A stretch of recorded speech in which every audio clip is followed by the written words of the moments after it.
Hi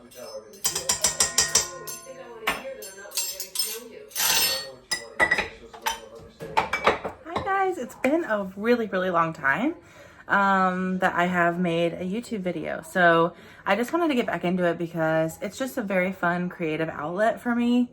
And Alex has been really getting back into his, and I've been on some of his videos and helping him, and it's just really inspired me because I'm like, our everyday life, I just kind of want to share, especially when I have like days off of work and days where I am just existing at home, making dinner and, you know, tending to the garden and like doing different crafts, art, all those kinds of things. And today I'm kind of doing all of them. I'm making like a classic Italian thin crust pizza. We're making the dough right now, which you will see, and I can include all of the ingredients for that below. And we're gonna have my parents over for some pizza and just enjoy the beautiful weather. It's transitioning from summer to fall right now, and it's beautiful, and it's my favorite time of year, and I get so much more inspired with art and being outdoors and everything. I'm somebody who, I feel like I have like summer depression, that kind of seasonal depression, more than I do in the fall. So I'm thriving right now, and I'm just wanting to take you along with me and welcome you back to my channel. And yeah, we'll see what today unfolds with. I am just gonna be going out picking some flowers, watering the garden, drawing a little bit. I do have some work to do today, a little bit on the computer, and then prepping the pizza and things like that. So yeah, come along with me, enjoy the video. I'm gonna try to keep it very simple and easygoing. So yeah, I love you guys. Welcome back. To show you guys this dress that I thrifted. It is 100% linen. It's this beautiful, like almost deep pumpkin color, and I'm obsessed with it. I honestly have not even worn it yet since buying it, and I love it. It's just one of those simple, like timeless linen dresses. I always feel like, being a curvy girl, it's very hard to find like the beautiful, like cottagey dresses that fit you, because they honestly don't make a lot. So thrifting is a really good option because I feel like they have a lot more good finds in that for any of my curvy girls out there. So I just put this on to feel, you know, I'm not going anywhere, I'm not doing anything, but I put it on just to feel the vibes. Sometimes you just have to do that. So wanted to show you that. It's a little bit dark in here, but I'll show you like the actual color here. The buttons go down the side, so this is the color of it. And it's so beautiful. I love shopping small whenever I can, or thrift whenever I can. And I got this on Instagram from a gal who like resells thrifted finds. So I will put her in the description as well because she has so many good things for all different sizes, and she drops pretty frequently. So we made a really fun little addition to the house. So we have an older home, and you know, when like we bought it when we were young, 10 years ago this year, and we've just been working on it very slowly. So I mean, it's definitely a work in progress, but that's another thing I want to take you guys along like throughout this YouTube comeback, is just different things that we do and different projects that we have been doing. And I wish I would have done some filming on this update because it was a lot of work, and it was really fun because Alex and I did it together, and it was one of the first like big projects where we didn't really have like help on, and where we actually did it just the two of us, and it was a lot of fun. So I'm going to show you, we replaced our doors, all the doors in the hallway, with white doors. We had like these old, like these doors. We replaced all these doors with white doors. It was all brown, just, you know, the older doors, and it took so long to get to this point. I mean, 10 years literally it took us to do this, but we replaced like the bottom trim, which we're gonna do with the rest of the house, and it just looks so much cleaner, I feel like, and nicer. And then we added this really pretty Van Gogh painting, and I just got a cute art light to go above it just to add a little bit of that homey feel. I love like just different warm lights around the house, and I'm just slowly trying to add it because I feel like when you're online, you feel like you have to like update your home every day. There's new inspiration every day that you're seeing on Instagram, and you know, we all can't do that. So it's really nice to have something just small and these little changes. I ended up making this cozy little corner over here, just with a thrifted ottoman and an old pillow I had. And I love this corner because just the gold accents, and I didn't even do the gold accents throughout the house on purpose, but it just kind of happened. So now we're going with it. Okay, we have our active yeast. She's bubbly. It's been 10 minutes.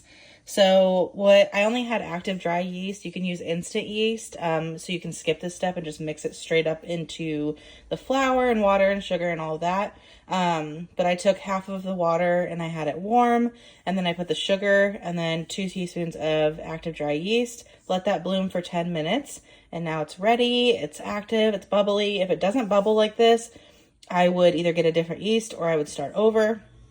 You also can do this with your sourdough starter, which I want to try, but I just didn't have enough discard.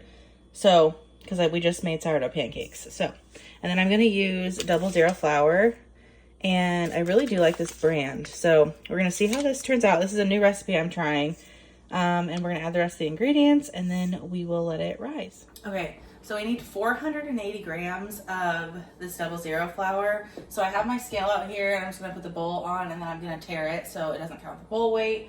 And then I'm going to pour in 480 grams into the bowl. We'll pour a little bit in, and then we'll wait, and then we'll go more.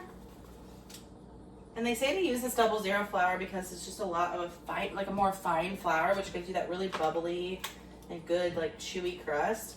Ideally, I would let the dough sit overnight in the fridge, but we kind of decided to do this morning.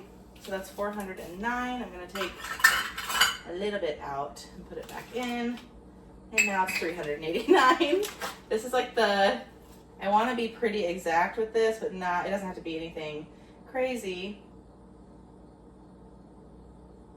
There, 403. So that's good enough. So we have our flour, and then we'll put it slowly into this mixture of our yeast and water and sugar, and then we'll add olive oil. And I added 2 teaspoons of salt already. I'll put all the details, of course, below, but we're gonna let this go in. I'm only gonna add like 3/4 of it, and then I'm going to mix it slowly, and we want it to be like a shaggy dough. So we're gonna let that mix. And then I'll add water until it is like a shaggy dough. You might not need all of your water, so that's why I'm not gonna add any more water yet until it starts mixing together, and then I'll come back and show you what it's supposed to look like. See, it's starting to get shaggy. I added a little bit of water in there, all of the rest of the flour and olive oil, just to get a good feel with all the ingredients in there. I'm gonna let that mix, and then I'm gonna add just a tiny bit of water. Let that mix for just a minute and see if it pulls from the sides of the bowl and gets nice and strong. Okay, so I put the dough onto a floured surface, and I'm going to rinse my hands and get some cold water on them, and then we will incorporate a little bit more of that 00 flour to get it in a nice, not sticky, mess. Now you can see it's just super easy and soft and pillowy, and we're gonna just knead this for like 10 more minutes, I would say. Okay, we have the ball of dough, and it is ready to rise. I oiled the bowl with some extra virgin olive oil, and then we're gonna cover it with just a bowl cover or saran wrap or towel, and we're gonna let it rest for an hour and a half, and we will be back.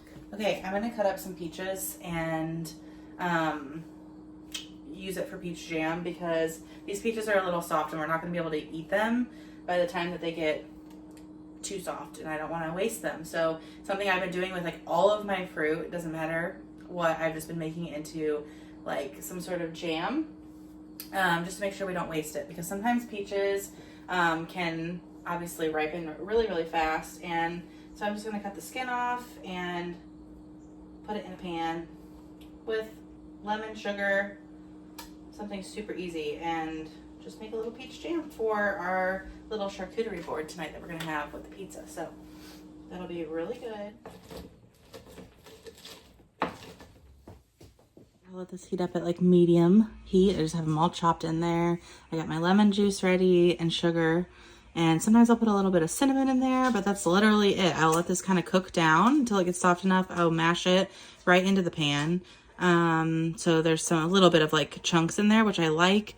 And then this is more of like a preserve. And then I'll pour some lemon juice and sugar. I do not measure. It's just kind of like remembering what tasted good. But I would say like a cup of sugar, but you can kind of do whatever you want. I have the cinnamon, sugar, and lemon juice stirred up in there. It's going to be pretty soupy right now, and then we will let it get to a boil and let it boil until it starts to thicken. So I will continually stir it. I'm using lemon juice instead of pectin, basically. So you can use like a fruit pectin, but we're going to be eating this honestly within like a week or two in a jar.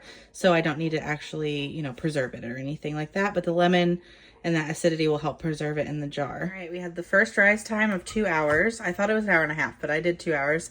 Let it double, and then I just kind of punched the dough down. And it's a really, really nice, like, pillowy dough. And I'm going to cut it into fours for 4 different pizza doughs. And we're going to let that rise again. Doesn't have to be perfect, but we got 4 here. And then we're going to form it into 4 balls. And then we're just going to let it sit for another probably 30 minutes. Honestly, we're not going to make the pizzas. It's 3:33 now. We're not going to make the pizzas until 5. So I'm just going to let it sit on the counter. If it was going to be any longer than that, I would put them in the fridge. And you can make this ahead and put it in the fridge. I'm sorry, I'm trying to do this with one hand. You can make this ahead and put it in the fridge to let sit overnight. So that's also a good option if you want it made like the day before.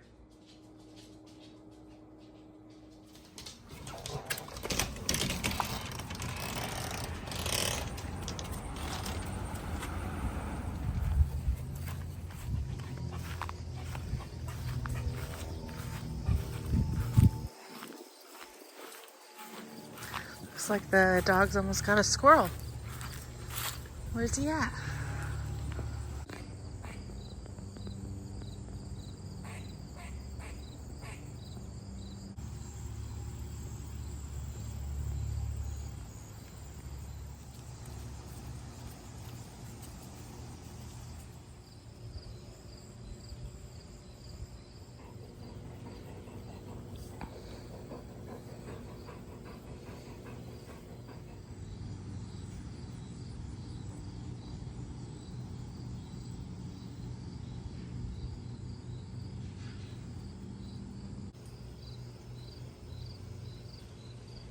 So Alex is gonna have a little rendezvous in our backyard with a bunch of guys and do like a little trading post and just kind of old-timey, like primitive skill building and things like that. And he wanted me to draw some things for the trade and just for like the design of the little event that he's doing.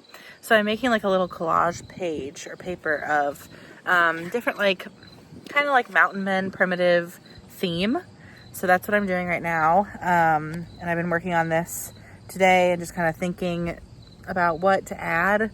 So that's what we're working on right now while we wait for the second rise of the pizza dough. And then my parents will be here soon and I'll start making like the charcuterie and everything. But yeah, I wanted to kind of share with you what I was doing for that. We have some just different little designs here for either like a little invite or poster.